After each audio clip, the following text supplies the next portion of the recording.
ஆச்சி மசாலா. எந்த சமையலும் ருசி தேடும் ரகசியம் 20 ரூபாய். லயன் சாக்லேட்ஸ்ல பாதாம், டேட்ஸ், சாக்லேட் மூணும் இருக்கு. ருசிக்கு சாக்லேட், அயன் சத்துக்கு டேட்ஸ், புரோட்டீனுக்கு பாதாம். தாத்தா ரொம்ப டெலிஷியஸா இருக்கு. Lion choco dates.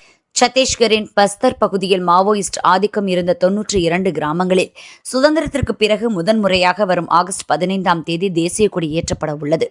இதில் பிஜாப்பூர் மாவட்டத்தில் 33, சுக்மாவில் 50, நாராயண்பூரில் 9 கிராமங்கள் அடங்கும். பல ஆண்டுகளாக மாவோயிஸ்ட் ஆதிக்கத்தால் தனிமைப்படுத்தப்பட்டிருந்த இந்த பகுதிகளில் இதற்கு முன்பு மாவோயிஸ்டுகளின் கொடிகளே பறந்தன. தற்போது சத்தீஸ்கரில் நக்சலிசம் மற்றும் இடதுசாரி தீவிரவாதத்துக்கு எதிரான நடவடிக்கைகள் மூலம் நிலைமை மாறியுள்ள நிலையில் ஹர்கர் திரங்கா இயக்கத்தின் கீழ் இந்த ஏற்பாடு செய்யப்பட்டுள்ளது. மேலும் இந்த பகுதிகளில் உள்ள 500க்கும் மேற்பட்ட பள்ளிகள் மற்றும் பொது கட்டடங்களுக்கு சுதந்திர போராட்ட தியாகிகளின் பெயர்கள் சூட்டப்பட உள்ளன.